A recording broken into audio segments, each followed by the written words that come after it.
હાલો હાલો હાલો. Hello. હા હા હા હા હા બોલ. આપણે બેન પછી જે સ્લાઈડ તમે મોકલાવો છો ને કે મૂકો છો ને હા હા એ હા તમે બનાવેલી છે. હા હું જ બનાવું છું. હા સારી બનાવેલી હોય છે એટલે જેમ જેમ વિષય આગળ વધે એમ એમ બનાવો છો તમે એને. હા એટલે ઈ જે પીપીટી છે ને પ્રેઝન્ટેશનમાં હા જેમ જેમ એડ થતી જાય છે ને એમ એમ હું આખી હા પીપીટી શેર કરું છું. એટલે હા આગળનું કોઈને જોવું હોય ને તો એમના ધ્યાનમાં રહે એટલા માટે. ના બરાબર હા એટલે મુદ્દા સારા હોય છે એમ એ વાંચીએ ને એટલે આગળનું રેફરન્સ મળી જાય એમ એટલા માટે મળી મેં કીધું ના આખા સાહિત્યનું બનાવેલું હોય તો કીધું મોકલી આલો એમ. ના એવી રીતે તો નથી બનાવ્યું પણ અત્યારે જેમ જેમ હું થોડુંક અહીંયા જે આપણે સેશનમાં જે તૈયારી કરવાની હોય છે ને એના બરાબર માટે થઈને જેટલું તૈયાર કરું ને એમ હું રોજની સ્લાઈડ તૈયાર હા કરતી જાઉં છું મૂકતી જઉં છું એવી રીતે કરું છું. બરાબર સરસ એ સારું.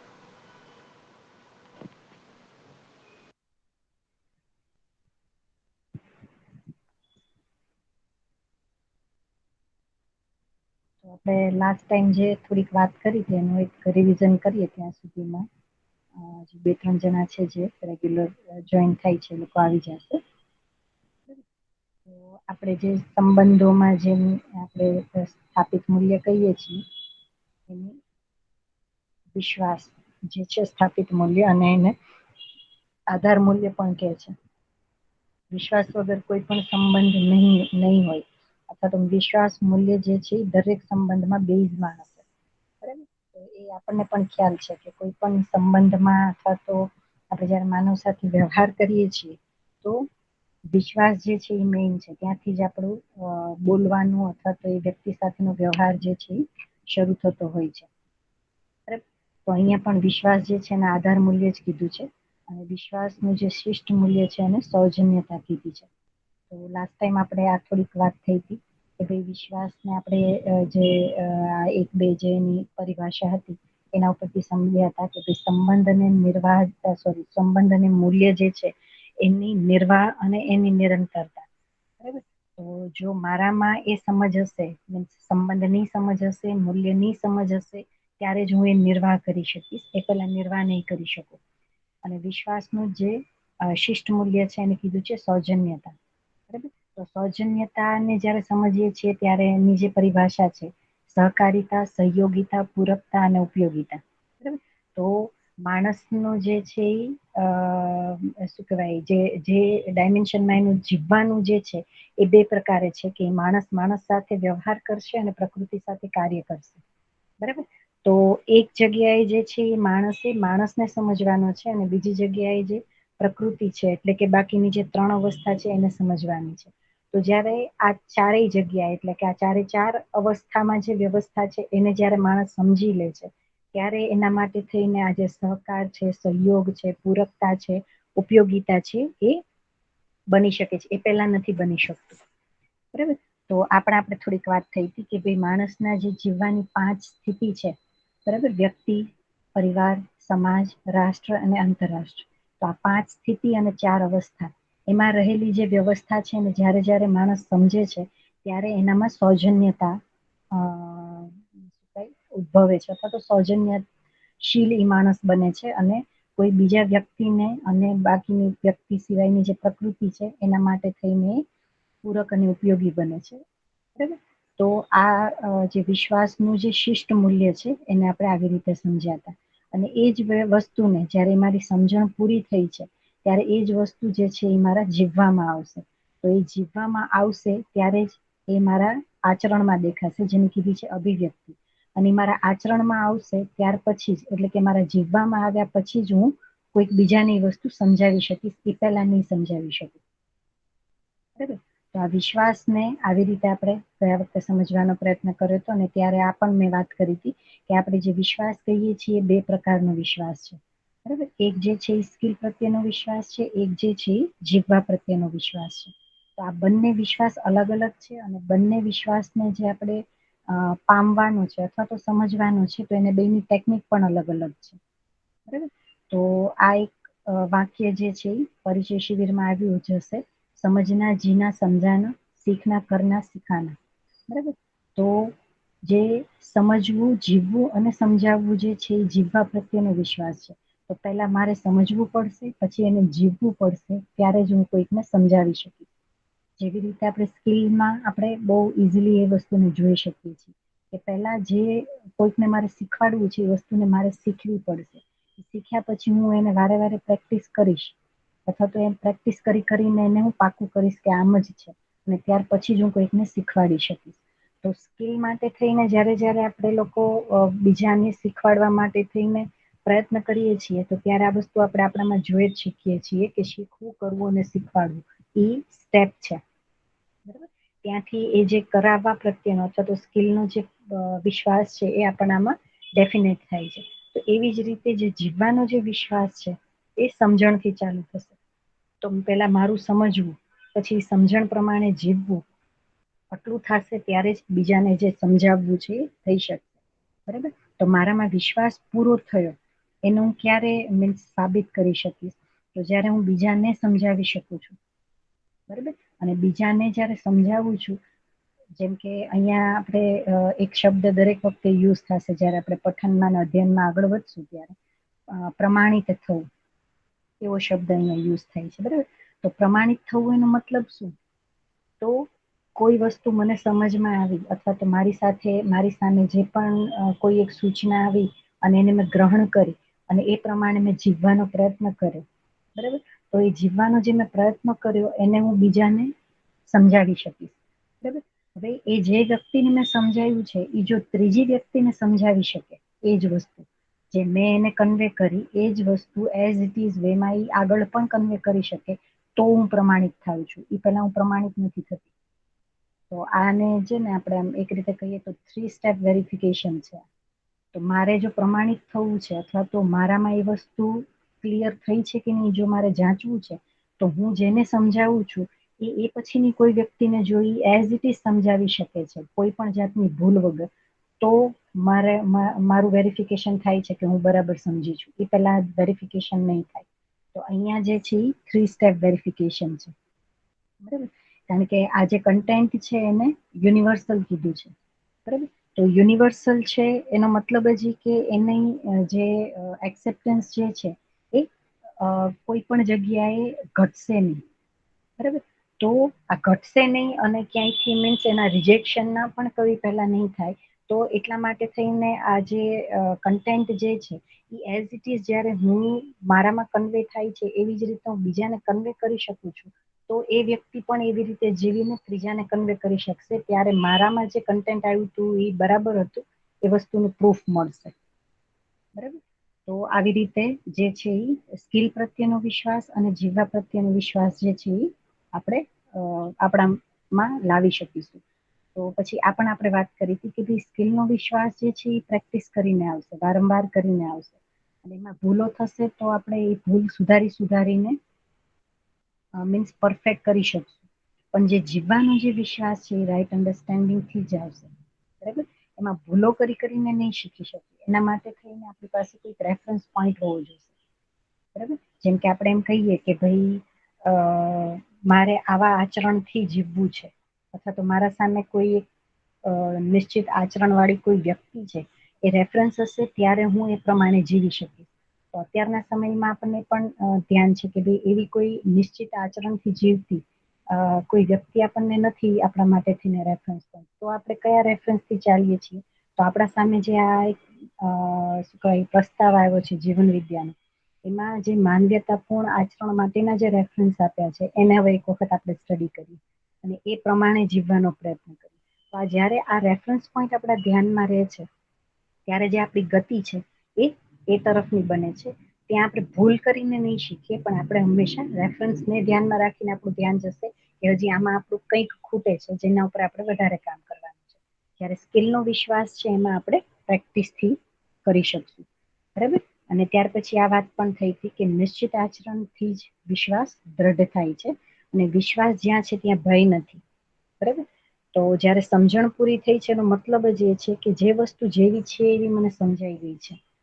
બરાબર, એ દરેક જગ્યાએ હોય, 4 અવસ્થાની પણ વાત છે અને માણસની 5 સ્થિતિની પણ વાત છે. તો આ દરેક જગ્યાએ મારી સમજણ પૂરી થઈ ગઈ છે, તો હવે મને કોઈ વસ્તુનો ભય નથી. કારણ કે કોઈ વસ્તુ રહસ્યમય છે જ નહીં. જે છે એ વસ્તુ દરેક મને સમજાઈ ગઈ છે, એટલે જે છે એ વિશ્વાસપૂર્ણ છું. એટલે મને હવે ક્યારેય ભય નહીં હોય.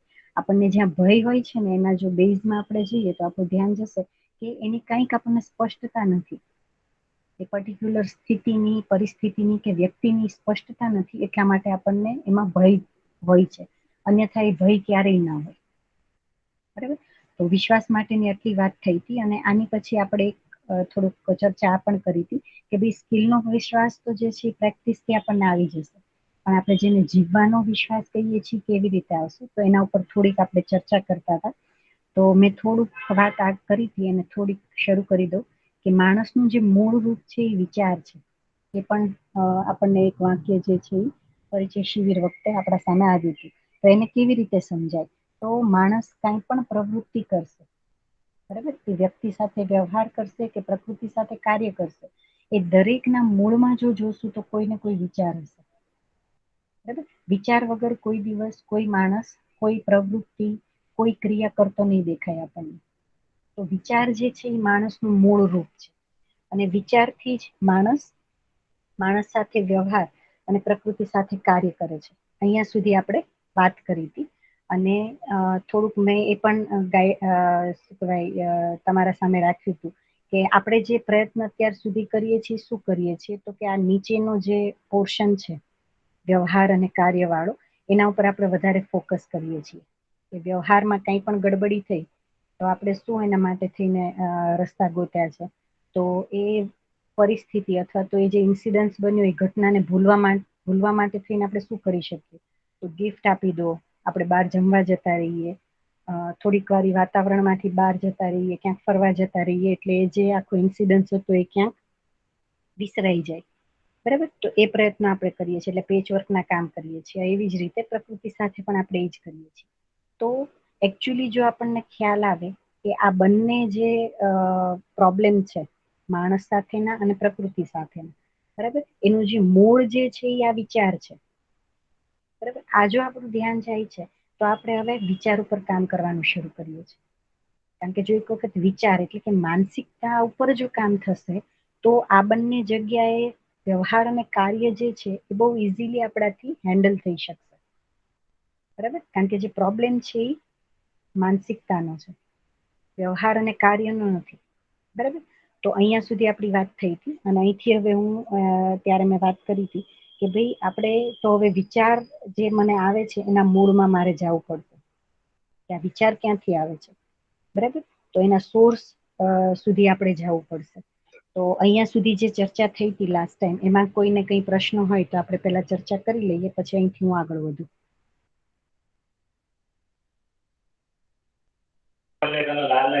યસ, આ વિચારની અંદર આપણે, જી રોન. જો હું કહું તો જી. આપણે નહીં, સવારે કે મારા હેલ્થ માટે કરીને મારા સવારે વહેલા ઉઠવું છે, તો હા. વહેલા ઉઠવા માટે જેવા આપણે ઉઠશું અને એલાર્મ વાગશે એટલે તરત આપણે બે વિચાર આવશે. પહેલા કે ઉઠીને ચલો હું જરા મારું હેલ્થ માટે મારે કરવી છે એક્સરસાઇઝ, તો ઉઠીને ઉભીને બાથરૂમમાં જવાનું તરત હું મારું પતાવું અને હું કરું. હા. અને બીજો વિચાર તરત જ આવશે કે ના રોનક રહેવા દે ને, હમણાં અત્યારે રાતે કાલે મૂડો સૂતો છે, થોડા વખત સુઈ જાય, થોડું તારે આરામ થઈ જાય, પછી તને હા. બપોર ઊંઘ આવશે, આમ તેમ એ બધું વિચાર બી આવશે. બે વિચાર આવશે અને હા. ત્યાં પછી આપણે ડિસિઝન લઈશું, આપણે કે જ્યાં આપણું કઈ રીતે લઈએ છે ડિસિઝન એ પ્રમાણે આપણે આગળ જી. વધીશું. એમ બરાબર.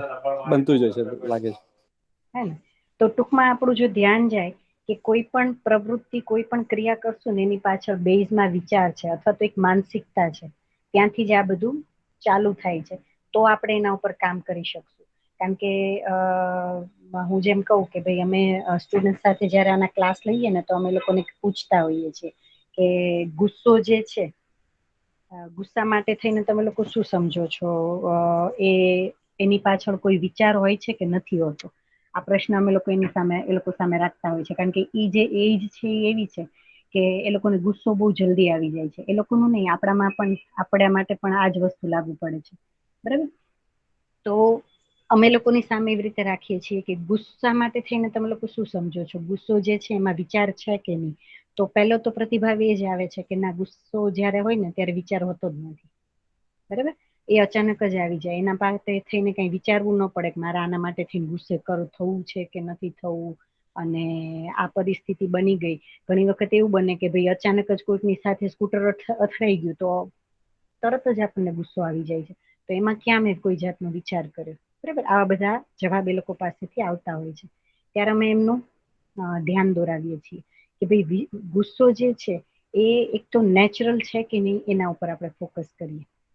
કારણ કે વિચાર જે છે એ આપણી નેચરલ ટેન્ડન્સી છે. વિચાર જે આપણામાં આવવા ને એ આપણી જે લાક્ષણિકતાઓ છે એના ઉપરથી આપણે એ બધી વસ્તુને સમજશું કે એ નેચરલ પેલી છે. એને તમે એ જે ફ્લો છે એને તમે રોકી નથી શકતા, બરાબર.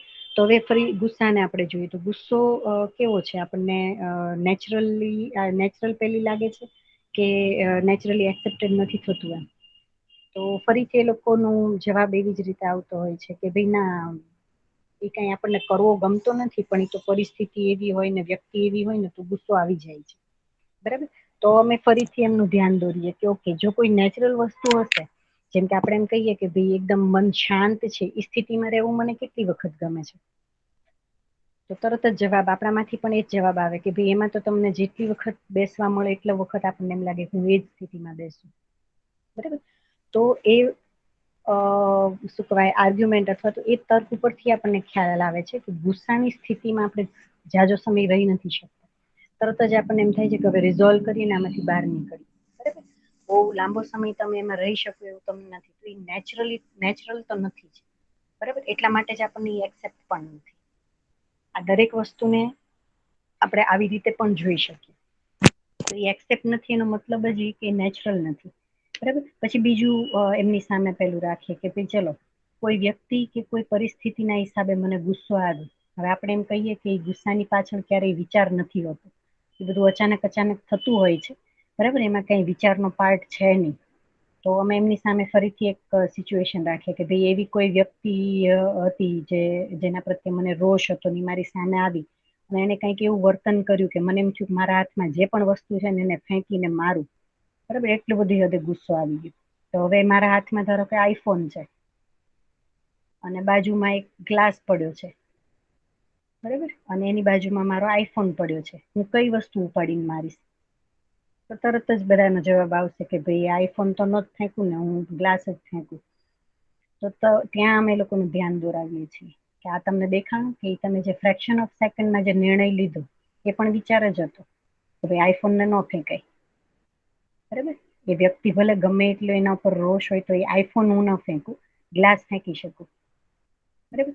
તો આ બધા ચર્ચાથી આપણું બધાનું પણ એ ઘણી વખત આ બધી વસ્તુ ઉપર ધ્યાન નથી જતું કે કોઈ પણ પરિસ્થિતિ કે કોઈ વ્યક્તિથી મને ચીડ છે, ઈર્ષ્યા છે, ગુસ્સો છે, તો એના પાછળ તે એક વિચાર તો કામ કરે જ છે. તો મારે જો ગુસ્સાને કંટ્રોલ કરવો છે તો હવે એ ઓલી બધી ટેકનિક કરવાની જરૂર નથી કે 100 થી ઊંધી ગણતરી કરો, ઊંડા શ્વાસ લ્યો. આ બધી જે ટેકનિક છે એનાથી હા, તમારું મન ક્યાંક ડાયવર્ટ થશે, પણ જે રોષ છે તો ક્યારેય ઓછું નથી થવાનું એ વ્યક્તિ પ્રત્યેનો, બરાબર. તો હવે એના મૂળ ઉપર આપણે કામ કરવું પડશે. તો આ જ્યારે ધ્યાન જાય છે ત્યારે આપણને ખ્યાલ આવે છે કે કોઈ એક વિચાર છે એ તો સતત મારામાં ચાલુ જ રહે છે અને વિચાર જ એનું મૂળ છે. કોઈ એક વ્યક્તિ માટે, કોઈ એક પરિસ્થિતિ માટે થઈને મને ગુસ્સો આવે છે, તો હવે મારે મૂળ ઉપર કામ કરવાનું છે. એ વ્યક્તિ માટે થઈને મેં કંઈક વિચારી લીધું છે, મેં કંઈક માની લીધું છે, અથવા તો કદાચ સાચું પણ હોય, બરાબર. પણ એ પણ એઝ ઇટ ઇઝ જ્યારે હું એને એક્સેપ્ટ કરું છું તો આ જે ગુસ્સાની જે સ્થિતિ બને છે એ સ્થિતિ નહીં બને, કારણ કે મેં રિઝોલ્વ કરી લીધી છે મારામાં કે એ વ્યક્તિ આ છે, બરાબર. તો આપણે અત્યારે જે વાત કરીએ છીએ મૂળ સુધી જવાની વાત કરીએ છીએ. ગુસ્સાની સ્થિતિ છે અથવા તો આવી કોઈ પણ સિચ્યુએશન છે જ્યાં આપણને એમ લાગે છે કે આપણે વિચાર્યા વગર એક્શન કરી લઈએ છીએ, તો એવું ક્યારેય બનતું નથી. હા, એ જે એક્શન થઈ એના પાછળનો જે વિચાર હતો એ બહુ જ માઇક્રો સેકન્ડમાં આપણી અંદરથી જતો રહ્યો, એટલે આપણું કદાચ ધ્યાન ન ગયું અને ક્યાંક મીન્સ આપણી એ અત્યારની હેબિટ પણ નથી, એટલે આપણે વિચારને એવી રીતે જોઈ જ નથી શકતા. એ ફ્રેક્શન ઓફ સેકન્ડમાં એ વિચાર આપણામાંથી જતો રહે છે, બરાબર. તો જેમ જેમ આપણે આ પ્રેક્ટિસ કરશું આપણા વિચારોને જોવાની, તો આ દરેક જગ્યાએ આપણું ધ્યાન જશે, બરાબર. તો એ ગુસ્સો થઈ ગયો અને કંઈક એક્શન થયું તો એની પાછળ ઘણા બધા વિચાર જે છે એ મીન્સ લાગેલા હતા અને એ જે વિચાર છે એનાથી જ અમુક નિર્ણયો લેવાયા હતા. પણ એ એટલું બધું ઝડપથી કાર્ય થાય છે કે આપણને એમ લાગે છે કે એની પાછળ વિચાર નથી, પણ એકચ્યુઅલી જોઈએ તો એના પાછળ વિચાર છે. તો હવે એ જે વિચાર છે એને પકડવા ઉપર આપણે કામ કરીએ છીએ. તો હવે એ વ્યક્તિને પણ મારે નથી પકડવાનો, અને મારી જે સ્થિતિ છે, જે આવેશની સ્થિતિ, એને મારે શાંતિ નથી કરવાની. બરાબર. પણ હું શું કયા ઓલા શું કઈ સોલ્યુશન ઉપર તમારું ધ્યાન દેવડાવું છું કે આપણે એના સીધા મૂળ ઉપર કામ કરવા જઈ રહ્યા છીએ. બરાબર. જો એના મૂળ ઉપર આપણે કામ કરશું તો એ જે સિચ્યુએશન જે બનશે એ બનતી ધીમે ધીમે ધીમે ધીમે જે છે ઓછી થતી જશે, અને એક સમય એવો આવશે કે એ સિચ્યુએશન બનવાની જ બંધ થઈ જશે. બરાબર. તો તમે છે ને ઘણી વખત આ જીવન વિદ્યામાં અથવા તો અધ્યયનમાં જોડાયેલા બધા વ્યક્તિઓ સાથે વાત કરશો ને તો લગભગ બધાનો પ્રતિભાવ એવો હશે કે પહેલા મારો સ્વભાવ આવો હતો પણ હવે એકદમ શાંત થઈ ગયો છે. બરાબર. તો એ જે ગુસ્સો જે છે એ તમારામાં મીન્સ શાંત થતો એવું દેખાય છે. શું કામ? કારણ કે વિચાર ઉપર કામ શરૂ થયું, અને એ પણ ધ્યાન આવ્યું કે કોઈ પણ એક્શન હું કરું છું ને એની પાછળ વિચાર તો છે જ, તો એના મૂળ સુધી હું પહોંચી, એટલા માટે થઈને હું એના ઉપર એ કામ કરી શકી. બરાબર. તો આપણે અત્યારે એ જ વિચાર જે છે એનો મૂળ અથવા તો એના સોર્સ કયા છે એના ઉપર આપણે થોડીક ચર્ચા કરીએ. બરાબર. તો એક જે વિચારનો સોર્સ છે એ છે દબાવ. બરાબર. દબાવ કેટલા પ્રકારના હોય? મારું પોતાનું દબાવ હોય મારા વિચારો ઉપર, મારા પરિવારનો દબાવ હોય મારા વિચારો ઉપર, અને સમાજનો દબાવ હોય મારા વિચારો ઉપર. બરાબર.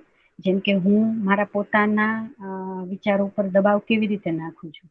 તો કોઈ એક વ્યક્તિ માટે થઈને આપણે અત્યારે માણસના વ્યવહારને જ વધારે ફોકસ કરશું, કારણ કે પ્રકૃતિ સાથેની જે પણ પ્રોબ્લેમ્સ છે અથવા તો એ જે સંબંધ છે ને એમાં તો આપણી આંખોથી આપણે જોઈ શકીએ છીએ ને એ વસ્તુ પર જ આપણે કામ કરવાનું છે. તો એ કદાચ આ એક સાઈડ ક્લિયર થશે, માનવ માનવનો સંબંધ, તો પ્રકૃતિ સાથેનું કાર્ય ઘણું બધું ઈઝી થઈ જશે. બરાબર. તો હું અત્યારના જે ફોકસ કરાવીશ એ ખાલી માનવ માનવ વચ્ચેના સંબંધમાં આપણને આ દબાવ કેવી રીતે દેખાય છે, એના હિસાબે વિચાર કેવી રીતે આવે છે એના ઉપર હું ફોકસ કરાવીશ. બરાબર. તો હું મારા પોતાના વિચારો પર દબાવ કેવી રીતે નાખું છું? તો મારા પૂર્વ સંસ્કાર અથવા તો મારા જે પૂર્વ સ્મૃતિ છે અથવા તો અત્યાર સુધીનું જે મારું જીવન છે એનાથી મેં કંઈક નિષ્કર્ષ લીધા હોય. બરાબર. જે માન્યતાના રૂપે પણ હોય.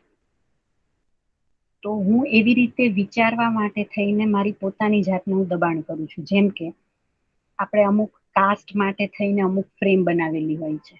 બરાબર. ભલે એ સમાજમાંથી જ એ બધી વસ્તુ આપણે સાંભળીને બનાવેલી હોય છે, પણ સાથે સાથે એ કાસ્ટના કોઈ વ્યક્તિ સાથે હું જ્યારે જીવ્યો હોઈશ ત્યારે પણ મેં એ વસ્તુને એક પ્રેમ સાથે જ જોવાનો પ્રયત્ન કર્યો કે એ વ્યક્તિ અને એ જાતિ અથવા તો એ કાસ્ટ માટે મેં એક વસ્તુ સ્વીકારી લીધી કે આ લોકો આવા જ હોય.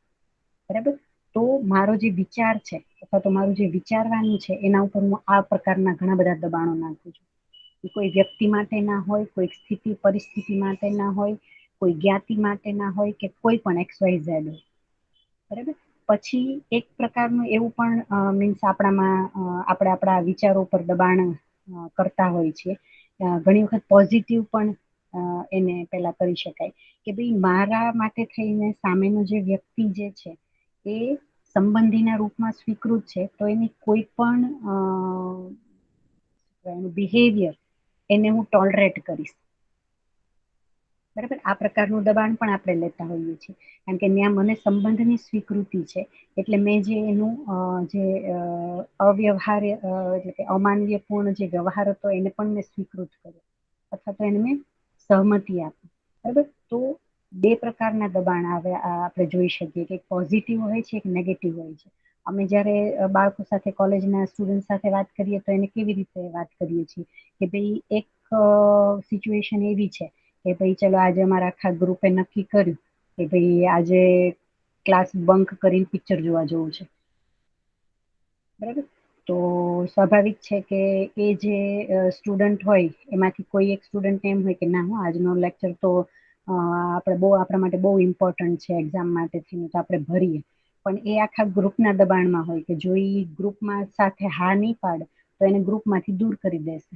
તો એ દબાણવશ એ બધાની સાથે કોલેજ બંક કરી અને પિક્ચર જોવા જાય. આ જે છે એ નેગેટિવ પ્રેશર. પણ એની સાથે સાથે એક બીજું ઇન્સિડન્સ લઈએ કે ભાઈ એ સ્ટુડન્ટમાં જો પોતાનામાં એક વિશ્વાસ અથવા તો એના જે વિચારોની સ્પષ્ટતા હશે તો એ જ સ્ટુડન્ટ આખા ગ્રુપને કન્વિન્સ કરી શકશે કે ભાઈ આપણે પિક્ચર તો આપણી આ એક્ઝામ હમણાં પૂરી થશે પછી એ રહેવાનું જ છે ત્યાં. બરાબર. તો આજનું જે લેક્ચર છે એ આપણા માટે થઈને ઇમ્પોર્ટન્ટ છે. તો મને એવું લાગે છે કે આપણે લોકો આજે આ લેક્ચર ભરીએ અને એ લેક્ચર પૂરું થાય પછી આપણે પિક્ચર જોવા જઈએ, અથવા તો આ દિવસે આપણે પિક્ચર જોવા જઈ શકીએ. તો આ જે છે એ એક વ્યક્તિનો આખા ગ્રુપ ઉપર દબાણ આવ્યું, જે પોઝિટિવ પ્રેશરના રૂપમાં આપણે લઈ શકીએ. તો આ જે દબાણ જે છે એ બંને પ્રકારના હોઈ શકે. બરાબર. તો આ જ વસ્તુને આપણે આપણામાં ઓબ્ઝર્વ કરવાની છે કે હું મારી જાતને ઘણી બધી વસ્તુ દબાણપૂર્વક, જે મારી માન્યતા બનેલી છે અથવા તો મેં અમુક વસ્તુને એવી માની લીધી છે એ પ્રમાણે હું જીવવાનો પ્રયત્ન કરું છું. એવી જ રીતે આપણા પરિવારમાંથી પણ દબાણ આવતું હોય છે.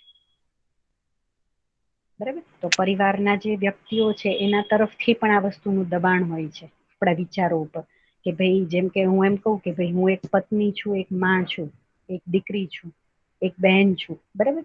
તો મને ઘણી બધી રીતે પ્રેશરાઇઝ કરવામાં આવતી હોય કે ભાઈ દીકરી તરીકે તારે આ વસ્તુ આમ જ કરવાની છે, પત્ની તરીકે તારે આ વસ્તુ આમ જ કરવાની છે, માં તરીકે તારે આ વસ્તુ આમ જ કરવાની છે. બરાબર. ભલે એ સમાજની જે બનેલી પેલી પરંપરા હતી એનાથી જ આવતું હોય છે. બરાબર. તો આ જે છે એ આપણા પરિવારના દબાણ છે. પછી આપણે સમાજના દબાણ જોઈએ તો આપણે જે સમાજમાં જે વ્યવહાર જેને કહીએ છીએ, બરાબર, અને સમાજમાં જે આપણી જેને કહેવાય કે સોશિયલ લાઈફ જે છે એને જે રીતે આપણે બનાવેલી છે, તો અમુક પ્રકારનું આપણું સ્ટેટસ છે એટલે આપણે અમુક પ્રકારના આપણા પ્રસંગને આવી રીતે સજાવવો જ પડશે. આ પ્રકારના લગ્ન તો આપણે કરવા જ પડશે. બરાબર. ફલાણા વ્યક્તિ આપણા ઘરે આવે છે તો આપણે આ પ્રકારનું ડિનર બનાવવું જ, અથવા તો એના સામે એને આ ગિફ્ટ આપવી જ પડશે. આ બધા જે આપણના દબાણો જેને કહી શકાય એ જે છે એ આપણને સમાજ તરફથી મળતા દબાણો છે. આ બધી વસ્તુ જે છે આપણા વિચારો ઉપર આ જે દબાવ છે, બરાબર, એ પોઝિટિવ પણ એટલો જ પ્રભાવ છે અને નેગેટિવ પણ એટલો જ પ્રભાવ છે. પણ વિચારનો જે એક સોર્સ છે એ આ દબાવ છે, એ હું કહેવા માંગુ છું. બરાબર. તો આ વાત હું કન્વે કરી શકું છું તમારા લોકો સુધી? બહુ સરસ રીતે બેન. જી જગદીશભાઈ. બહુ બરાબર. સરસ. તો હા, તો આપણું બધાનું ધ્યાન જશે કે આપણે અમુક જે નિર્ણયો લઈએ છીએ સંબંધોમાં, એ અથવા તો એ સંબંધોમાં જે નિર્ણયો લેવાયા એની પાછળનો જે વિચાર હતો એ મારામાં કોઈ દબાવથી તો નથી ને, એને હું વેરીફાઈ કરી શકીશ. બરાબર. તો આ જે છે એ દબાવની વાત છે. અને મેં જેમ કીધું એમ કે દબાવ જે છે એ બે પ્રકારના હોઈ શકે. બની શકે કે ઘણી વખત સમાજમાં ખરાબ લાગશે એમ કરીને આપણે અમુક સંબંધોને ટકાવી રાખીએ છીએ. બરાબર. તો એક પોઝિટિવ પહેલો પણ છે કે ચલો સમાજના દબાવથી પણ આપણે અમુક સંબંધોને આપણે નિભાવી લીધા, અથવા તો એક સમાજ વ્યવસ્થા બની રહે, અથવા તો આપણા જે કુટુંબની ઇજ્જત હતી જે સમાજમાં એને ટકાવી રાખવા માટે થઈને આપણે કુટુંબ વ્યવસ્થાને વિખેરી નહીં. તો આ જે છે એને પોઝિટિવ પ્રેશરના રૂપમાં પણ લઈ શકાય. પણ એક વખત આપણને ધ્યાન આવે કે આ દરેક વસ્તુ જે બની મારામાં, એ મારામાં નેચરલી નથી, કોઈ દબાવ વશ હતી. કારણ કે નેચરલી હોત તો એ વસ્તુ મને એક્સેપ્ટ હોત. બરાબર. એ મારી સ્વીકૃતિમાં બનેલી હોત. બરાબર. તો એક વિચારોનું જે એક મૂળ મીન્સ એક સોર્સ જે છે એ છે દબાવ. બરાબર. પછી એવી જ રીતે બીજો એક શબ્દ જે છે એને કીધો છે પ્રભાવ. બરાબર. તો એમાં પણ આ ત્રણેય ડાયમેન્શનને આપણે જોઈ શકીએ કે મેં જે રીતે કોઈ પ્રભાવને સ્વીકાર્યો છે એવી જ રીતે હું જીવવા માંગુ છું. જેમ કે પરિચય શિબિરમાં તમે લોકોએ સાંભળ્યું હશે કે ભૈયાએ કીધું હશે કે જે માણસ જેનાથી પ્રભાવિત થયો હોય ને એનાથી એ બીજાને પ્રભાવિત કરવાનો પ્રયત્ન કરતો હોય. જેમ કે હું ધારો કે કોઈ હાઈ સ્ટેટસ થી પ્રભાવિત હોય, સેલિબ્રિટી થી કોઈથી જો હું પ્રભાવિત હોઉં તો હું એવી જ રીતે બીજા માણસને પ્રભાવિત કરવાનો પ્રયત્ન કરીશ. એ પહેલા ન કરી શકું. એટલે જે માણસ જે વસ્તુથી પ્રભાવિત હશે એ જ પ્રમાણે એ બીજાને પ્રભાવિત કરવાનો પ્રયત્ન કરશે. બરાબર. તો એ પણ આપણે દરેક સ્ટેજે જોઈ શકીએ, વ્યક્તિ તરીકે, પરિવાર તરીકે અને સમાજ તરીકે. તો આ ત્રણેય જગ્યાએથી આપણને પ્રભાવ મળે છે. જેમ કે વ્યક્તિ તરીકે હું એમ કહું કે ભાઈ મારું જે બિહેવિયર છે, બરાબર, તો હું ધારો કે કોલેજમાં હતી અને બાળકો સાથે જયારે મારે વાત કરવાની હોય તો હું એ લોકોને સતત ફોકસ એ લોકોના એજ્યુકેશન માટે થઈને કરાવતી, એના અચીવમેન્ટ્સ માટે કરાવતી, કે એને સતત કોમ્પિટિશનના પહેલામાં રહેવાનું અને હંમેશા આગળ જ મીન્સ વધવા માટેના પ્રયત્ન કરવાના. બરાબર, એ ભલે પોઝિટિવ જ હતો અથવા તો એના માટે થઈને સારું જ હતું, પણ મારા મનમાં જે છે એ ક્યાંક કોમ્પિટિશન અથવા તો આ જ રીતે માણસ પોતાની પહેચાન બનાવી શકશે એ બધી વસ્તુ પ્રભાવશાળી હતી. એટલા માટે જ મારા જે વિચારો હતા એ એનાથી પ્રભાવિત હતા, અને એટલા માટે જ હું મારા જે સ્ટુડન્ટ્સ હતા એને એવી રીતે હું પ્રભાવિત કરતી. બરાબર, જ્યારે હવે જે છે એની રિયાલિટી મારા ધ્યાનમાં આવી અધ્યયન પઠન પછી, તો હવે મારું ધ્યાન જાય છે કે કોમ્પિટિશનની જરૂર નથી. બરાબર, કોમ્પિટિશન જ્યારે જ્યારે પણ થશે તો એ વિશેષતાનો કાર્યક્રમ છે, તો એ વિશેષતાના કાર્યક્રમમાં માણસ જે છે એ થાકી જશે, કારણ કે એને એકલા દોડવાનું છે. જ્યારે અહીંયા જે આપણે કહીએ છીએ શું કહીએ છીએ, શ્રેષ્ઠ બનવાનો પ્રયત્ન કરવાની વાત કરીએ છીએ, તો શ્રેષ્ઠ બનવામાં માણસ ક્યારેય થાકશે નહીં. બરાબર, તો શ્રેષ્ઠ બનવામાં તે મીન્સ એને તૈયારીઓ તો એ જ કરવાની છે, પણ એ બધાને સાથે લઈને ચાલતો હશે એ વ્યક્તિ. જ્યારે કોમ્પિટિશનનો જે ભાવ છે, જ્યાં વિશેષ થવાનો પ્રોગ્રામ છે ને, ત્યાં માણસ એકલા જ દોડવાનું છે ને એને સતત સ્ટ્રેસમાં રહેવાનું છે કે કોઈ મારાથી આગળ નહીં નીકળી જાય ને. બરાબર, તો આ જે બધા પ્રભાવો જે છે, બરાબર, એ મેં સ્વીકારેલા છે, એટલે જ મારા વિચારોમાં આ ચાલે, અને એટલે જ હું બીજાને અથવા મારા પોતાના બાળકને અને બીજા કોઈને પણ હું ગાઈડ કરીશ તો આ જ દિશામાં ગાઈડ કરીશ. બરાબર, તો આજે આટલા સમયના અધ્યયન પઠન પછી મીન્સથી ધ્યાન જાય છે કે વિશેષ બનવાનો પ્રોગ્રામ આ નથી બનાવવાનો, અને શ્રેષ્ઠ બનવાનો પ્રોગ્રામ બનાવવાનો છે. અને શ્રેષ્ઠતા બધાની સાથે રહીને હશે, જેને આપણે કોઓપરેશન અને કોમ્પિટિશન એવા બે અલગ અલગ પહેલાથી સમજી શકીએ, કે કોઓપરેશનથી આપણે શ્રેષ્ઠતા સુધી પહોંચી શકીએ અને કોમ્પિટિશનથી આપણે ખાલી વિશેષતા સુધી પહોંચી શકીએ. બરાબર, તો જે માણસ જેનાથી પ્રભાવિત થયેલો હશે ને એનાથી જ એ બીજાને પ્રભાવિત કરતો હશે. બરાબર, એવી જ રીતે આપણો પરિવાર છે, એક પરિવાર છે એ બીજા પરિવારથી પ્રભાવિત થયેલો જ હશે. બરાબર, ગમે એટલો શું કહેવાય ઇકોનોમિક્સમાં પીએચડી કરેલો માણસ હશે, એ માણસ પોતાના ઘરનું ઇકોનોમિક જે છે અથવા તો એની જે આર્થિક જે જરૂરિયાતો છે એના માટેનું એ બેલેન્સ બનાવી નહીં શકે, પીએચડી કરેલો હશે છતાંય ઇકોનોમિક્સમાં છે. બરાબર, આ વાત પણ આપણને પરિચય શિબિરમાં ભૈયા કે છે. શું કામ? કારણ કે પરિવાર જે છે એ પોતાની આવશ્યકતા જે છે એ બીજા પરિવાર ને જોઈને નક્કી કરે છે. આપણી પોતાની આવશ્યકતાઓથી ક્યારે આપણા પરિવારની જરૂરિયાતો નક્કી નથી થતી. બરાબર, તો ક્યાંક આ પ્રભાવ જે છે, બીજા પરિવારોનો પ્રભાવ જે છે એ પણ આપણા પરિવારો ઉપર પડતો હોય છે. અને પ્રભાવમાં પણ મીન્સ આને જે નેગેટિવ અને પોઝિટિવ કહી શકાય એ છે જ, પણ સાથે સાથે આપણને એ પણ સમજાવવું જોઈએ કે આ જે પોઝિટિવ અને નેગેટિવ જે છે એ તે જ્ઞાનના અર્થમાં ક્યાંય નથી, એ વધીને આપણે એક સારો સમાજ અથવા તો સારો એક પરિવાર સંગઠિત રાખી શક્યા એ જ અર્થમાં છે. એનાથી વિશેષ આપણે ક્યાંય આગળ સુધી પહોંચ્યા જ નથી. બરાબર, કે સમજણના અર્થમાં આપણે બધા એક સાથે જીવતા હોય પરિવારમાં, ત્યાં સુધી આપણે નથી પહોંચ્યા. હા, કુટુંબમાં સાથે રહેવું જોઈએ, પરિવારમાં હળી મળીને રહેવું જોઈએ, આવી બધી પહેલાથી આપણે લોકો એકબીજાને સાચવી લીધા છે, બસ એટલું જ છે.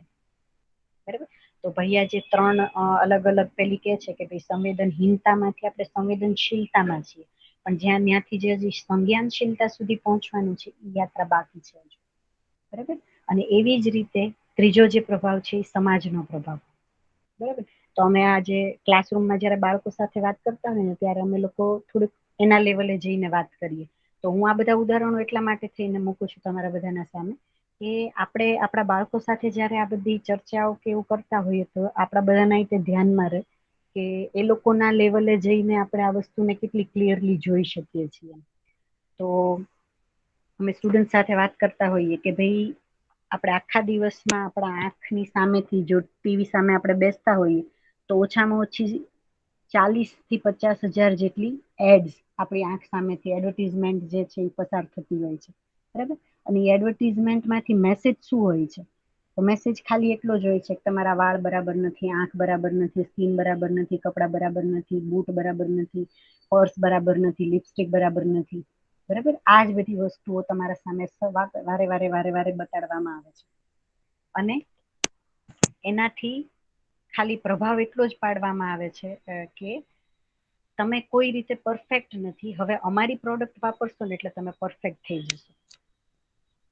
બરાબર. તો આજે સોશિયલ મીડિયા કહીએ કે આપણું ટીવી કહીએ, બરાબર, તો એ દરેક જગ્યાએથી આપણને એક જ મેસેજ મળે છે. બરાબર.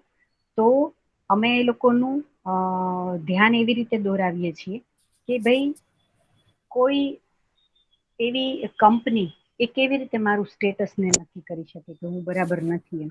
અને આપણે લગભગ આ બધા ટીનેજરને જોઈએ ને તો એ આપણને ખ્યાલ આવે છે કે એ અમુક સમય સુધી એ પ્રોડક્ટ વાપરશે ને પછી જેવી નવી પ્રોડક્ટ બજારમાં લોન્ચ થશે ને તો એના પોતાના પહેલા તે ચેન્જ થઈ જાય કે હવે મારે આ પ્રોડક્ટ વાપરવી છે.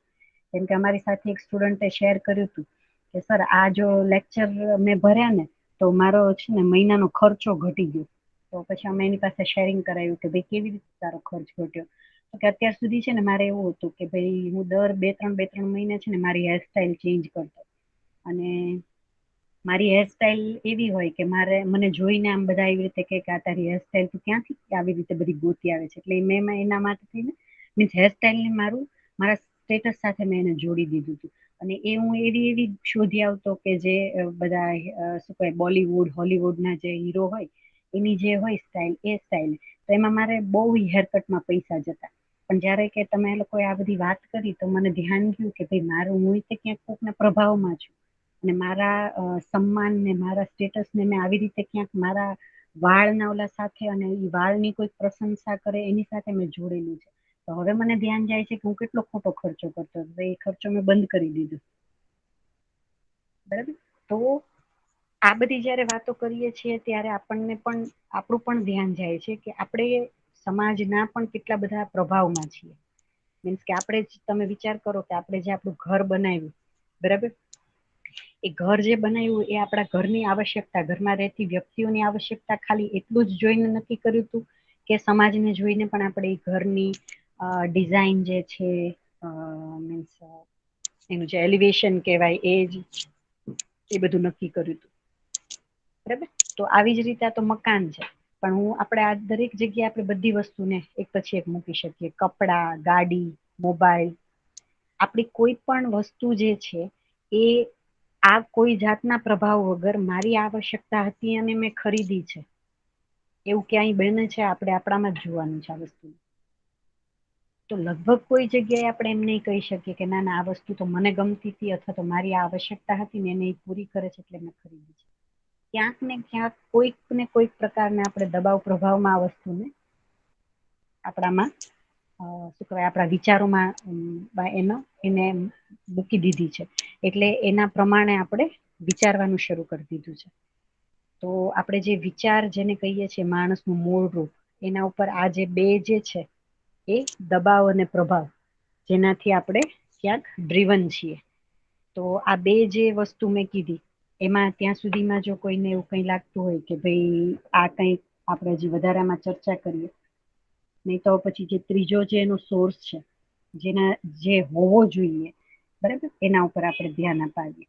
અત્યાર સુધી જે મેં રાખ્યું એ શું હતું તો કે આપણા વિચારોની પાછળ આવા કંઈક સોર્સ કામ કરે છે. એ મેં તમારી સામે રાખ્યું. અને એ હવે આપણે આપણામાં નિરીક્ષણ પૂર્વક જોવાનું છે કે આવું જ છે કે નહીં.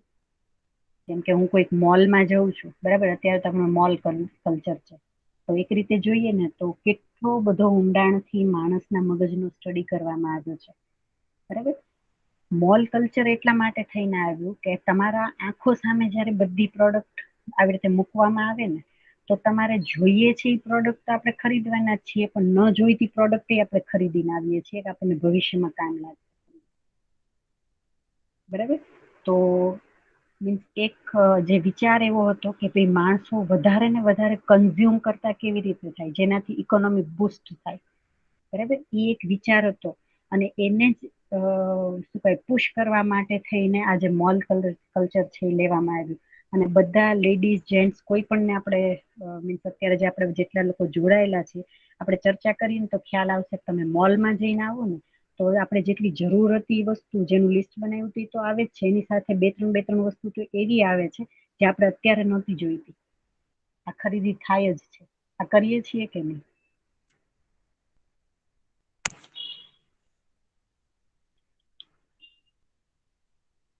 બરાબર. તો આપણા માં ચાલતા જે વિચારો છે, બરાબર, એ વિચારો ઉપર ક્યાંક આપણે બિલકુલ ફોકસ નથી કરી શકતા કે એ કયા પ્રકારના દબાણથી છે, કયા પ્રભાવથી આપણા વિચારો ચાલે છે.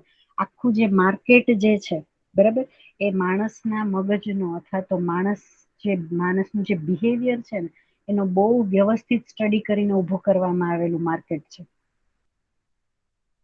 તમે જોજો, ટીવીમાં આવતી કોઈ પણ એડ હશે ને, એમાં કાં લેડી હશે, એ જેન્ટ્સના કોઈ પણ વસ્તુ હશે, ઉપયોગની વસ્તુ, એમાં પણ કોઈ લેડીઝને મૂકવામાં આવી હશે, અને કાં મેક્સિમમ જે એડ હશે ને એમાં બાળકોને એને મૂકેલા છે.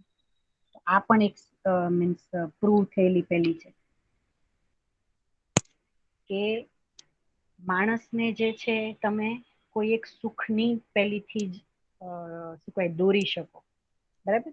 તો બાળકોને જ્યારે એડમાં તમે મૂકો છો, એનો મતલબ જ એવો કે તમારા ઘરનું જે બાળક છે એ પણ એ બાજુ જ પેલું થશે. આપણા બાળકોને ક્યાંથી ખબર પડી કે મારે આ જ વસ્તુ ખાવી છે, અથવા તો આ જ કંપનીની આ જ વસ્તુ મારે જોઈએ છે, એ ક્યાંથી ખબર પડી? તો આ ટીવી અને સોશિયલ મીડિયા જોઈને, બરાબર. અને એમાં પણ એના જેવડા જ કોઈક બાળકોને જોઈને. તો સ્વાભાવિક છે કે મા બાપ તરીકે આપણે એવું જ રીતે વિચારવાના કે ચલો, હું તો એ વસ્તુને નથી ભોગવી શકી અથવા તો ભોગવી શક્યો, તો મારું બાળક શું કામ હવે એ બધી વસ્તુથી વંચિત રહે? એટલે સ્વાભાવિક છે કે આપણે એ બધી વસ્તુઓ આપણા બાળકોને અપાવવાના જ છીએ. પણ અલ્ટિમેટલી જ્યારે એનો સ્ટડી કરશું તો આપણને ધ્યાન આવશે કે આ આખા રિસર્ચ થઈ અને પછી આ બધી વસ્તુ ઉપર ફોકસ કરવામાં આવે છે કે તમે આ જે કસ્ટમર છે એને કેવી રીતે કન્ઝ્યુમ કરતા શીખવાડશું, અથવા તો કેવી રીતે આપણે આપણી જે પ્રોડક્ટ છે ને મેક્સિમમ સેલિંગ કરી શકશું, બરાબર. તો આ બધી વસ્તુ જ્યારે આપણને મીન્સ દેખાય છે અથવા તો સમજાય છે, ત્યારે મીન્સ ધ્યાન જાય છે કે આપણા વિચારો, જે મારા અંદર જે ચાલે છે ને વિચારો, એના ઉપર આ બધી વસ્તુનો કેટલો મોટો પ્રભાવ છે કે હું એ જ રીતે વિચારું છું અને એ જ રીતે ડ્રીવન છું. મને એમ થાય છે કે હું સ્વતંત્ર છું, મારો કંટ્રોલ મારા હાથમાં છે. પણ આપણે આપણા આખા દિવસની પેટર્નને, આખા દિવસના આપણા નિર્ણયોને ક્યારેક ઓબ્ઝર્વ કરશું ને, તો મને નથી લાગતું કે 5% નિર્ણયો એવા હશે જેમાં મારા ઉપર કોઈ જાતનો દબાવ પ્રભાવ નહીં હોય.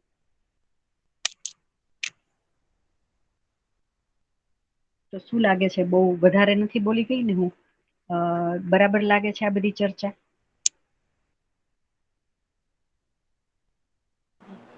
હા, એકદમ બરાબર લાગે છે. અને રામ.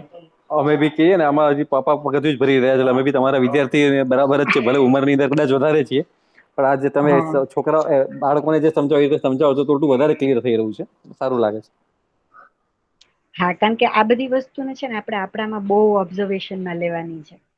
કારણ કે એ પ્રવૃત્તિ જ્યારે આપણી ચાલુ થશે ને, ત્યારે આપણી પકડ વિચારો ઉપર મજબૂત બનશે અને આપણું ધ્યાન જશે કે મારે કામ ક્યાં કરવાનું છે. કારણ કે અત્યારના છે ને, આ જેવું આપણે પરિચય શિબિરનું કન્ટેન્ટ સાંભળીએ ને, તો તરત જ આપણને ઘણી બધી જગ્યાએ એવું લાગે કે હવે હું આ વસ્તુ બદલાવી નાખું, આ વસ્તુ બદલાવી નાખું, આ વ્યક્તિને આવી રીતે વિચાર તો કરી દઉં, આવી રીતે સમજાવી દઉં. પણ પછી આપણું ધ્યાન જશે કે એક વ્યક્તિ તરીકે મારામાં જે ચાલતા વિચારો છે એ મારા પોતાના નથી. તો પહેલા જે કામ છે એ મારે મારા વિચારો ઉપર કરવાનું છે. પહેલા હું પોતે તો સ્વતંત્ર થઈ જાઉં. મારા જે વિચારો છે એ બહારની દુનિયા જે છે એને હાકે, જેવી રીતે એને હકાવવું છે એવી રીતે હાકે છે. હે ને? તો ત્યાં આપણું ધ્યાન જાય છે કે ભાઈ હવે કોઈને મારે બદલાવા નથી જવાનું, ના વ્યક્તિને, ના પરિવારને, ના કુટુંબને, ના સમાજને, કોઈને મારે બદલાવાનું નથી. જે કરવાનું છે મારે મારા ઉપર કામ કરવાનું છે. અને આ જ્યાં સુધી શિફ્ટ નથી આવતો કે ભાઈ મારે કામ મારા ઉપર જ કરવાનું છે, ત્યાં સુધી આપણી આ યાત્રા આગળ નથી વધતી. બરાબર? તો આમાં જે ત્રીજો જે સોર્સ છે,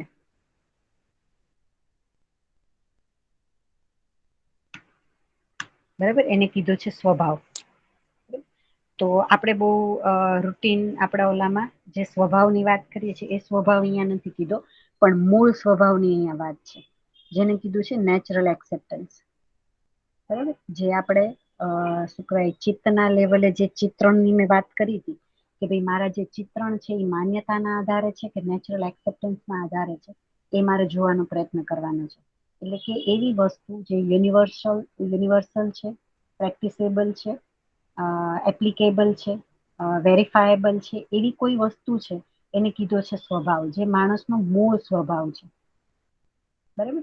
તો જે વસ્તુ નેચરલી એક્સેપ્ટેડ છે એ જ વસ્તુ યુનિવર્સલ હશે. એટલે કોઈ એક વ્યક્તિ માટે થઈને જે વસ્તુ એક્સેપ્ટેડ હશે એ બધા માટે થઈને હશે, એ ત્યારે જ બનશે જ્યારે એ યુનિવર્સલ હશે ત્યારે જ. બરાબર. તો અહીંયા જે આપણે વાત કરી હતી કે ભાઈ માણસ તરીકે જે સુખની જે ચાહના છે એ દરેક વ્યક્તિમાં એક સરખી જ બનેલી છે. બરાબર. તો એ અમેરિકાનો વ્યક્તિ હોય, આફ્રિકાનો વ્યક્તિ હોય, ભારતનો હોય, અભણ હોય, ભણેલો હોય, નાનો હોય, મોટો હોય, બીમાર હોય, સ્વસ્થ હોય, કોઈ પણ સ્થિતિમાં હોય, પણ માણસમાં જે સુખની કામના જે છે એ એઝ ઇટ ઇઝ બનેલી છે બધામાં, અને એને તમે ક્યારેય ઓછી ન કરી શકો. બરાબર. હા, જ્યાં સુધી એને એ વ્યવસ્થિત જે સાચો જે રસ્તો છે કે આ સુખ મને ક્યાંથી મળશે એ સ્પષ્ટતા નથી આવતી, ત્યાં સુધી એ અલગ અલગ રીતે ઇન્દ્રિયોથી સુખી થવાનો પ્રયત્ન કરે છે. બસ એટલું જ. તો એમાં તો આપણે આપણી બધાને આપણા પોતાની જાતને પણ આપણે જોઈ શકીએ કે અત્યાર સુધીના જે સુખી થવાના આપણે જે પ્રયત્નો કર્યા છે ઇન્દ્રિયોથી સુખી થવાના જ કર્યા છે. ક્યારેક શું કહેવાય કપડા નવા ખરીદી આવ્યા, ક્યારેક આપણે ઘરમાં કોઈક નવી વસ્તુ ખરીદી લીધી, ક્યારેક આપણે બહાર ફરી આવ્યા. આ જ વસ્તુ કરીને આપણે સુખી થવાના પ્રયત્ન કર્યા છે. પણ અલ્ટિમેટલી આપણને પણ ખબર છે કે બધું વસ્તુ કરીને જે સુખ મળ્યું એ થોડોક સમય જ ટક્યું. ફરીથી આપણે આપણા જૂના પેલામાં ઘરેડમાં આવી ગયા અને ફરીથી આપણે કંઈક નવી વસ્તુ શોધવી પડી કે હવે કંઈક નવું કરો. બરાબર. તો આ સુખ શોધવાની જે આપણી જે ચાહના જે છે એ આપણે મૂળ સ્વભાવ છે. બરાબર. એવી જ રીતે આપણે જે આ મૂલ્યોને સમજીએ છીએ તો આ મૂલ્યોમાં જીવવું, વિશ્વાસ મૂલ્ય સાથે, સન્માન મૂલ્ય સાથે, અને એ જે મૂલ્યો છે એ મારામાં 24/7 મારે જોઈએ છે. એ એક્સેપ્ટન્સ સાથે જીવવું એ જે છે એ મૂળ સ્વભાવ છે. બરાબર. તો સંબંધમાં જીવવું, મૂલ્યોમાં જીવવું, આ બધી જે વસ્તુની જે આપણે વાત કરીએ છીએ. બરાબર. અને માણસ જે છે એ ખાલી શરીર નથી, શરીર સિવાયની પણ કંઈક અલગ વાસ્તવિકતા છે. બરાબર. તો શરીર અને આ જે બીજું જેને કહીએ છીએ આપણે સેલ્ફ અથવા જીવન, એ બેય કંઈક અલગ છે, બેયની આવશ્યકતા અલગ છે, બેયની ક્રિયાઓ અલગ છે, બેયની પૂર્તિ અલગ અલગ રીતે થશે. આ બધું જે એક્સેપ્ટન્સ જે છે એ મારો સ્વભાવ છે. બરાબર. કારણ કે યુનિવર્સલી એક્સેપ્ટેડ વસ્તુની જ બધી વાત છે. તો એ એવું નથી કે ભાઈ આજે આપણે લોકો ચર્ચા કરીએ છીએ તો આપણે આટલાને જ ખબર છે કે ભાઈ આવી જ રીતે આપણે સુખી થશું. બરાબર. આ વાત જ્યારે આપણા સિવાયની જેટલી વ્યક્તિઓની સામે રાખવામાં આવે છે તો એને પણ એ જ રીતે એક્સેપ્ટ થાય છે. હા, એ ચાલી શકે છે કે નથી ચાલી શકતા આ રસ્તા ઉપર એ પછીની વાત છે, પણ એને એક્સેપ્ટ તો એઝ ઇટ ઇઝ જ થાય છે કે હા કંઈક આવું જ છે. બરાબર. તો આ જે છે એને કીધું છે સ્વભાવ. તો હવે જ્યારે મારા વિચારો આ સ્વભાવ પ્રમાણે ચાલતા હશે, એટલે કે આ નેચરલ એક્સેપ્ટન્સથી જ્યારે પણ ચાલતા હશે, ત્યારે જે છે મારું વ્યવહાર અને કાર્ય જે છે એ બરાબર થશે. તો હું માણસ સાથે પણ વ્યવસ્થિત જીવી શકીશ અને પ્રકૃતિ સાથે પણ વ્યવસ્થિત જીવી શકીશ. બરાબર. પણ જ્યારે આ દબાવ અને પ્રભાવ જે છે એનાથી ચાલતા મારા શું કહેવાય વિચારો હશે, ત્યારે એમાં કંઈક ને કંઈક ગડબડી પણ થશે અને એમાં સતત આપણે પ્રયત્નો પણ કરવા પડશે. બરાબર. જેમ કે એક આપણે એક્ઝામ્પલ લઈએ કે ભાઈ હું મારા પરિવારમાં જે બધા વ્યક્તિઓ સાથે જીવું છું, પરિચય શિબિર અને પછી આપણે જે પણ આ ચર્ચાઓ કરીએ છીએ એના અંતે મેં કંઈક એવો નિષ્કર્ષ લીધો કે ભાઈ મારે હવે આવી રીતે સમજણપૂર્વક જ જીવવો છે. બરાબર. જીવવું છે. સામેવાળી વ્યક્તિને હવે હું ખાલી શરીરના રૂપમાં નહીં જોઉં, એમાં પણ હું એ જ વસ્તુ જોવાનો પ્રયત્ન કરીશ કે એમાં પણ કંઈક આવું જીવન જેવું તત્વ છે અથવા જીવન જેવી વાસ્તવિકતા છે. બરાબર. હવે ખાલી ફરક એટલો જ છે કે ભાઈ મારી પાસે સૂચના છે એટલે મેં આ બાજુ વિચારવાનું શરૂ કરી દીધું છે કે નિરંતર સુખ કેવી રીતે મળશે. એના જીવનને જ્યારે આ સૂચના મળશે ત્યારે એ પણ જીવવાનું શરૂ કરશે. બરાબર. તો આનાથી આપણને સ્વાભાવિક છે કે અહીંયા બેઠા બેઠા પણ આપણે અનુમાન લગાડી શકીએ છીએ કે મારા અંદર પણ મેં શાંતિનો અનુભવ કર્યો અને એ વ્યક્તિ પણ એ વસ્તુને અનુભવી શકશે, કારણ કે ભાવના રૂપમાં હવે મારામાં સ્થિરતા આવી ગઈ. હું હવે એના માટે થઈને કોઈ આડોઅવળો વિચાર નથી કરતી. બરાબર. તો ત્યાં મારો જે વ્યવહાર જે છે એ ન્યાયપૂર્ણ વ્યવહાર થયો. હવે એમાં ક્યાંય વ્યવહારમાં જે છે એ અન્યાય નહીં થાય સંબંધમાં મારાથી, બરાબર? તો જ્યારે સ્વભાવપૂર્વક આપણું જીવવાનું શરૂ થાય છે અથવા તો સ્વભાવપૂર્વક મારા વિચાર ચાલુ થાય છે, ત્યારે જે આપણામાં જેને કહેવાય સુખ, શાંતિ, સંતોષ અને આનંદ, એની સ્થિતિ બને છે, બરાબર? તો આને જ કીધું છે ભૈયાએ કે મારા ભાવ અને વિચારની જે ગાડી છે ને મને ચલાવતા આવડી જાય. તો જ્યારે જ્યારે આ ગાડી મને ચલાવતા આવડી જાય છે એનો મતલબ જ છે કે એના ઉપર પૂરેપૂરો કંટ્રોલ મારો છે. હવે કોઈ જાતનો દબાવ અને પ્રભાવ નથી. એ જે પણ કોઈ શું કહેવાય વિચાર જે મને આવે છે એ નેચરલ એક્સેપ્ટન્સ થી આવે છે.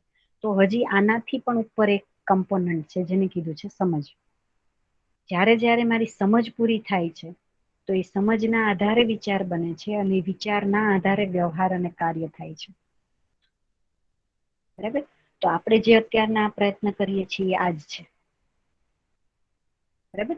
પહેલા આપણે અત્યારે જે પ્રયત્ન કરીએ છીએ શું કરીએ છીએ કે ભાઈ આ વિચારનો જે સોર્સ છે એને સમજવાનો પ્રયત્ન કર્યો, બરાબર? એમાં આપણને ખ્યાલ આવ્યો કે આ જે સ્વભાવ છે એ પ્રમાણે આપણા વિચાર આવવા જોઈએ.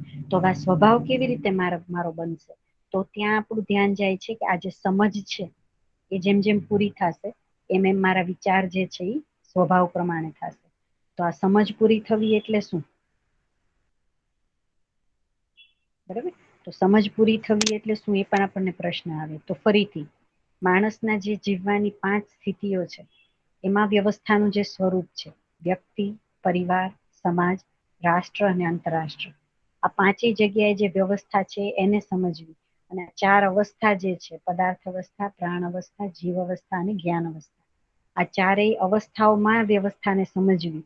આટલું જ્યારે હું કરી લઉં છું ત્યારે અમારી જે સમજ જે છે એ પૂરી થાય છે.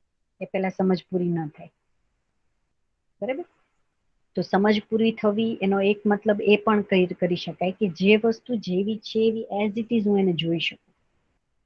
તો એના પ્રત્યેની મારી સમજ પૂરી થઈ અને એના પ્રત્યેનો વિશ્વાસ જે છે એ પૂરો થયો. તો એક ઉદાહરણ મેં આપણે વિશ્વાસને સમજાવવાની જ્યારે શરૂઆત કરી હતી ત્યારે પણ લીધું હતું કે ભાઈ બાકીની જે 3 અવસ્થા માટે છે જે છે એના માટે આપણો વિશ્વાસ પૂરો છે, કારણ કે એની જે આચરણની નિશ્ચિતતા જે છે એનાથી આપણને ખ્યાલ આવે છે કે મને હવે એમાં વિશ્વાસ પૂરો છે કે આ જે પર્ટિક્યુલર વસ્તુ છે એ આમ જ બિહેવ કરશે. ગાય ગાયની જેમ જ બિહેવ કરશે, સિંહ સિંહની જેમ જ બિહેવ કરશે. લાકડું જે છે, લીમડો જે છે એ કડવો જ હશે, બરાબર? અને પદાર્થ અવસ્થામાં લોખંડ જે છે એની સામે જો લોહી ચુંબક મૂકવામાં આવશે તો એના તરફ આકર્ષાશે જ. તો આ જે છે એ આચરણની નિશ્ચિતતાથી દ્રઢ થાય છે. તો માણસનો વિશ્વાસ કેવી રીતે પૂરો થશે? તો એ પણ આચરણની નિશ્ચિતતાથી દ્રઢ થશે. તો આ આચરણની નિશ્ચિતતા ક્યાંથી આવશે? તો આ જે સમજ જે કીધું છે અથવા તો જેને અનુભવ કીધો છે, તો જ્યાં સુધી આ સમજ નથી બનતી ત્યાં સુધી આચરણની નિશ્ચિતતા નથી આવતી, બરાબર? તો આ સમજ પૂરી થવાથી મારા જે વિચાર જે છે એ સ્વભાવથી ડ્રીવન હશે, બરાબર? તો એનાથી હું માણસ સાથે જ્યારે પણ કંઈ પણ કરીશ વ્યવહારના રૂપમાં એ પણ શું કહેવાય જેને આપણે સુખ, શાંતિ, સંતોષ, આનંદની સ્થિતિ કહીએ છીએ ત્યાં સુધી પહોંચાડશે. અને પ્રકૃતિ સાથે જે પણ કાર્ય કરીશ એમાં પણ હું એ જ સ્થિતિએ પહોંચીશ. તો જે મને નિરંતર સુખની જે આશા છે, બરાબર, એ જે છે એ મારી અહીંયા પૂરી થશે. અને આ મારી સમજ પૂરી થઈ એનો મતલબ જ એ થયો કે હું વિશ્વાસથી પૂર્ણ થઈ ગઈ, બરાબર? તો આ વિશ્વાસ પૂર્ણતા અથવા તો વિશ્વાસ જેને આપણે કહીએ છીએ એને આવી રીતે પણ સમજી શકાય. તો વિશ્વાસને લઈને આજે મારે આટલી વાત મૂકવી હતી એ મેં મૂકી છે. અહીંયા સુધીમાં કાંઈ આપણો પ્રશ્ન હોય તો ચોક્કસ આપણે લઈએ. આપણી પાસે હજુ 3-4 મિનિટનો સમય બાકી છે. તો કોઈ પ્રશ્ન હોય અથવા તો એવું લાગે કે ભાઈ આ વસ્તુ હજી નથી સમજાતી, આના ઉપર આપણે હજી વધારે ચર્ચા કરીએ, તો ચોક્કસ એ પણ એક સજેશન તમે લોકો આપી જ શકો. તો હા, આમાં અનુભવ ઉપર જે તમે કીધું ને એમાં મને થોડું મને આવે છે મને પ્રસંગ યાદ કે મારો એક બનાવ એવો બનેલો હતો કે મારા જૂના પાર્ટનર સાથે એણે થોડું ચીટિંગ ને એવું કર્યું હતું અને એ અનુભવ મારો થયો. એટલે પછી ભવિષ્યમાં મેં જે બી હું મારું કામ કરીશ કે નવો કે બી મારા બિઝનેસ નવો કરવો હશે તો ત્યાં હું વધારે ચોકસાઈ રાખીશ કે ભાઈ મને આવો અનુભવ થઈ ગયો છે, તો હવે પાર્ટનરશિપમાં ધંધો કરાય નહીં. એના કરતા આપણે પોતે કરો સારો, ભલે આપણે થોડું ઓછું કમાય તો ચાલશે, પણ પાર્ટનરશિપમાં ન કરવો જોઈએ. તો એ અનુભવ મને થયો અને મને સમજ બની મારી, અને એ રીતે મારો વિચાર પછી મેં એ મૂક્યો કે ક્યારેય ભવિષ્યમાં પાર્ટનરશિપમાં ધંધો નહીં કરવો એમ. એ પછી મેં વ્યવહારમાં મૂક્યું મારા, અને એ રીતે મેં કાર્ય કર્યું આગળ. ઓકે, સરસ તમે ઉદાહરણ શેર કર્યું. પણ અહીંયા હજી હું થોડુંક એડ કરીશ કે અહીંયા જે આપણે અનુભવ અને સમજની વાત કરીએ છીએ ને, એ ટોટાલિટીમાં કરીએ છીએ. હજી આ કેવું છે કે કોઈ એક વ્યક્તિ પ્રત્યેનો તમારો જે ઇન્સિડન્સ બન્યો, બરાબર, એના ઉપરથી લીધેલો આપણો એક નિર્ણય હતો, બરાબર. તો શું કહેવાય, હું એને કંઈ ક્રિટિસાઇઝ નથી કરતી, પણ ખાલી તમારું ધ્યાન દોરાવવા માંગુ છું. એટલા પૂરતું આના પર થોડુંક ચર્ચા કરીએ આપણે કે આજે આપણે તમે જે ઇન્સિડન્ટ શેર કર્યો ને એના ઉપરથી કોઈ એક નિર્ણય લીધો ને, તો એનાથી બન્યું કેવું કે તમે હવે હંમેશા માટે થઈને એક વસ્તુ તમારામાં સ્થિર કરી કે ક્યારેય માણસ ઉપર ભરોસો ન કરી શકાય, અથવા તો પાર્ટનરશિપ કરવી હોય તો ક્યારેય માણસ ઉપર ભરોસો કરવો નહીં, બરાબર. બસ એટલે મને લાગી રહ્યું છે કે મારી માન્યતા બની ગઈ, કદાચ એક મારી માન્યતા બનાવી લીધી મેં, એવું મને લાગી રહ્યું છે.